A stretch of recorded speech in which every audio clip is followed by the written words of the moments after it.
Jamestown and the Powhatan. Let's do a little review before we get started.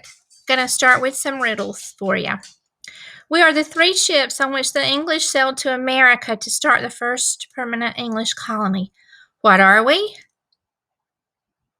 The Discovery, Susan Constant, and Godspeed. Which one of us means good luck? Godspeed. I'm the king who chartered the colony of Jamestown. Who am I? King James I. I am the investment company that was given permission by King James I to establish the Jamestown colony. What am I?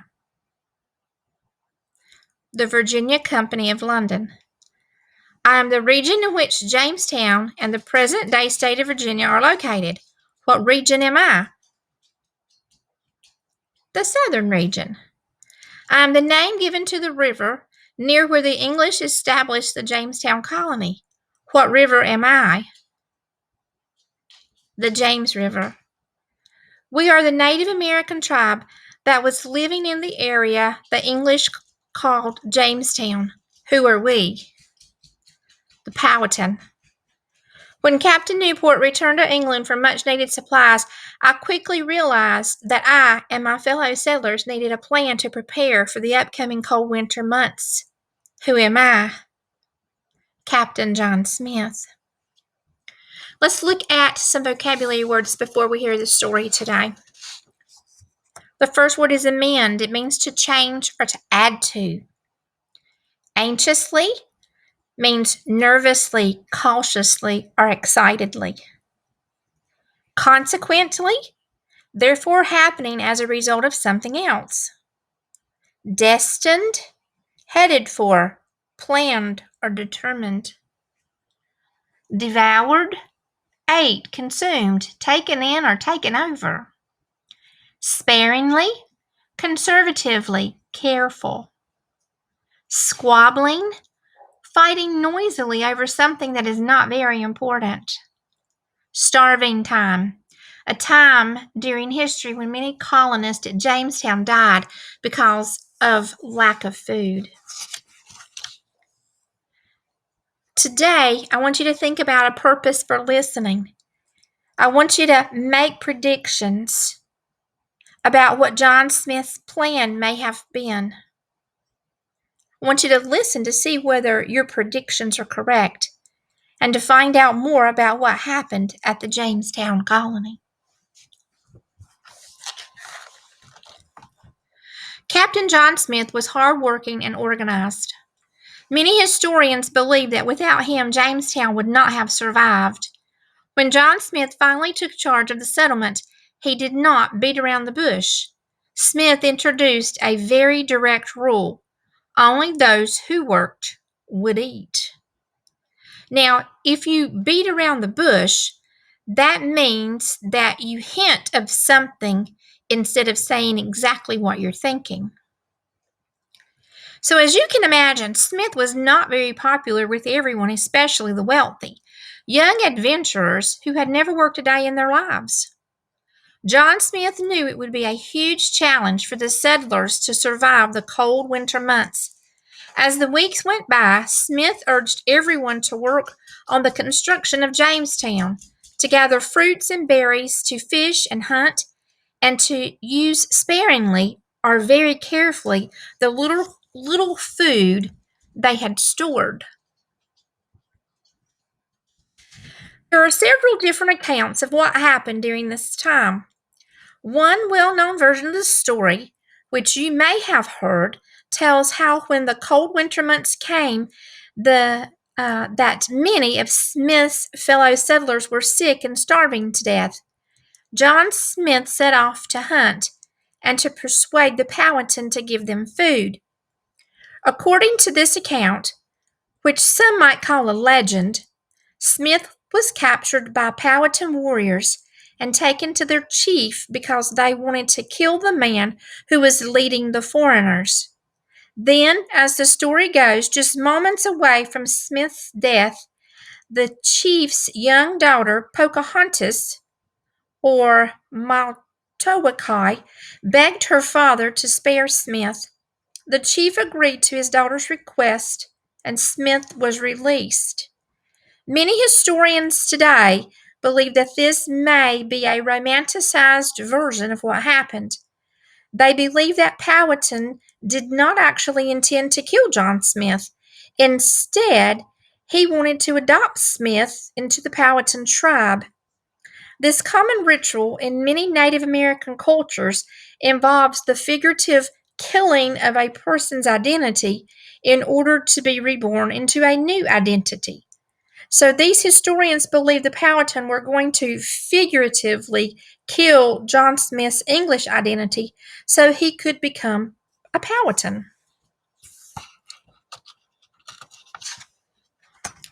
When Smith returned to the Jamestown settlement, the colonists had abandoned their work schedule. They were squabbling or arguing among themselves again. Snow was on the ground and their food supply was very low. Some were even spending their time foolishly searching for gold. Smith was not pleased. He immediately set to work hunting and fishing and doing what he could do to persuade his cold, hungry, disheartened companions that all was not lost. Then one day, a small band of Powhatan, led by Pocahontas, appeared out of the forest. Having taken pity on this bunch of disorganized foreigners, the Powhatan brought them much needed food. Pocahontas and members of the Powhatan tribe returned many times with food and general aid or help. They also taught the English new hunting and farming techniques. The food the Powhatan provided was enough to keep the English alive until help from their homeland arrived. That help came in January 1608 when Captain Newport's ship, the Susan Constant, arrived laden with food and more than 100 new settlers. Needless to say, the Powhatan were not happy to see even more strangers coming to live on the land they inhabited. For a while, the situation for Smith and his men improved. With more food to eat, they had energy to work. With more men, they had more hands to help construct the much needed homes. Then tragedy struck. Somehow, and it is not certain how, a fire broke out. The fierce flames quickly devoured many of the buildings, as well as some of the food supplies and clothes. You can imagine how devastating or upsetting this was for the settlers. The English had no choice but to start again. Fortunately, by this time, the weather was getting warmer. The Powhatan had taught them how to grow corn, which they called maize, now that the weather was better. The Native Americans helped them once again by supplying the English with more food.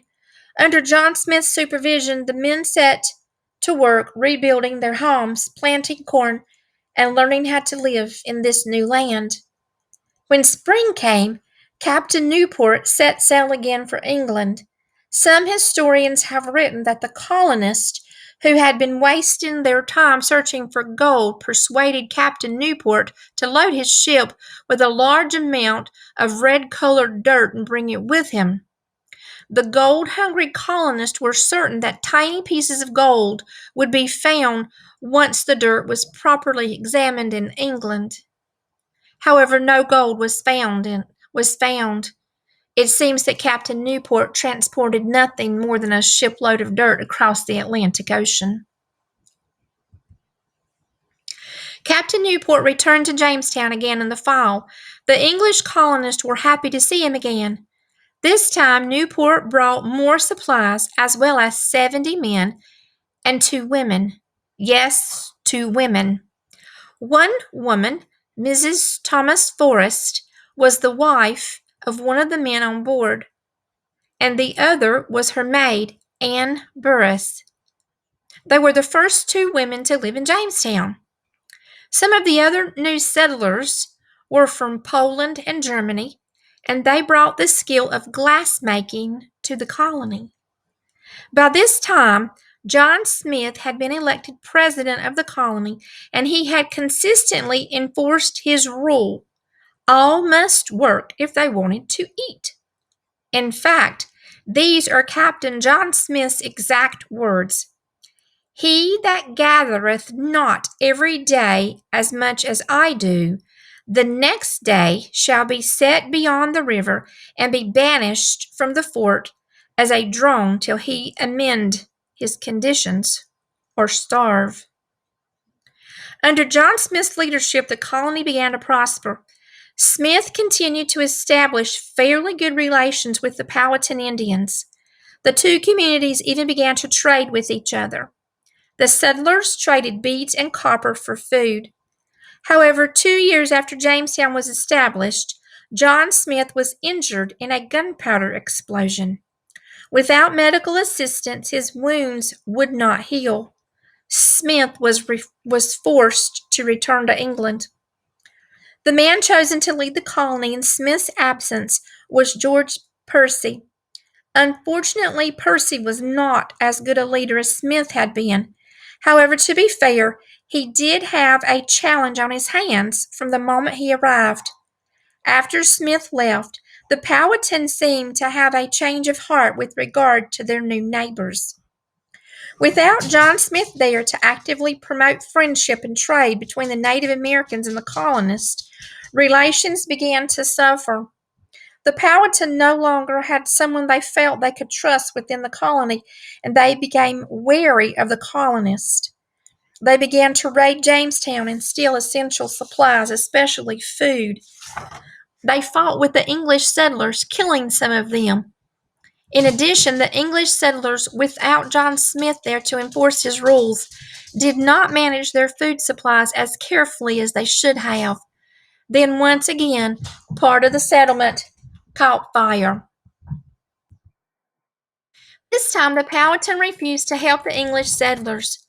The settlers waited anxiously for a ship that was due to arrive with supplies, but no ship appeared on the horizon. The winter of 1609 to 1610 became known as the starving time because the colonists ran out of food and many of them died. Finally, one spring day, two ships were spotted. They were the Patience and the Deliverance. The settlers who had survived ran to the banks of the James River in eager anticipation. Both ships had been badly damaged at sea and had just barely made it to Virginia. The ships were low on supplies. The settlers begged to be taken back to England, and the two captains agreed. Perhaps the most incredible part of this story is what happened next. Just as the surviving settlers had turned their backs on Jamestown and set sail for England, they spotted an advanced party of Englishmen sailing toward them. The retreating settlers were immediately informed that Lord de la Warr was close behind. De la Warr was appointed by King James to serve as governor or leader of Jamestown. Lord de la Warr, it seems, had saved the day. Well, the entire settlement, actually. He had led 3 ships across the Atlantic, filled to the brim with Englishmen and supplies destined for Jamestown. The Powhatan must have been horrified to see the settlers return.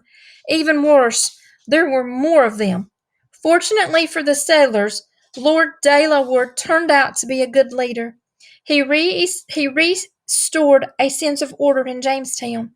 Under his leadership, the buildings were repaired, the food and supplies were efficiently managed. However, de la Warr did not reach out to the Powhatan as John Smith had. Things in England were changing, and the instructions to Jamestown from the Virginia Company of London were to stop trading with and relying upon the nearby Native Americans.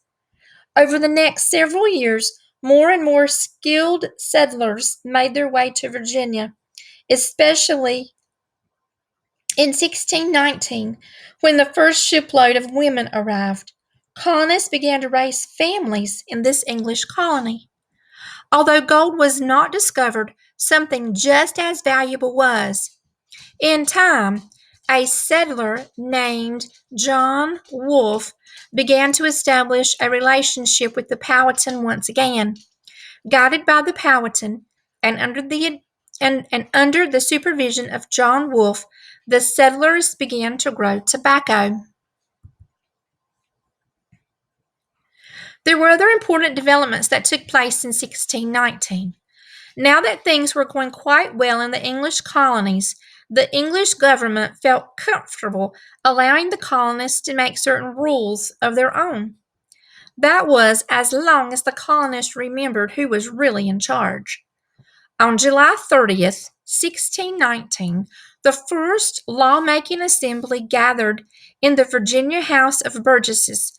Members of the House of Burgesses were chosen to represent areas of the colony of Virginia. Of course, only men could be chosen, but the House of Burgesses would eventually pave the way for self-government and ultimately independence. It was during another period of conflict between the Powhatan and the settlers that the Powhatan kidnapped some of the settlers and took several firearms or guns. In response, the settlers kidnapped Pocahontas. Pocahontas's father was really willing to return the kidnapped settlers in exchange for his daughter, but not the firearms. In response, the settlers refused to let Pocahontas go. Consequently, or as a result, Pocahontas spent quite a bit of time in the English settlement, several years in fact. During this time, Pocahontas and John Wolfe were married and had a son named Thomas. During this time, Pocahontas converted to Christianity and took the name Rebecca.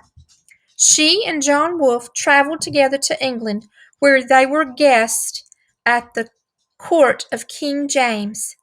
Sadly, just as Pocahontas and John Wolfe were preparing to return to Virginia, she became very ill. Pocahontas died on March the 21st, 1617, at the age of 22, and was buried in England. Later, in the last years of his life, John Smith spoke of Pocahontas and said that without her help and the help of the Powhatan, Jamestown would never have survived.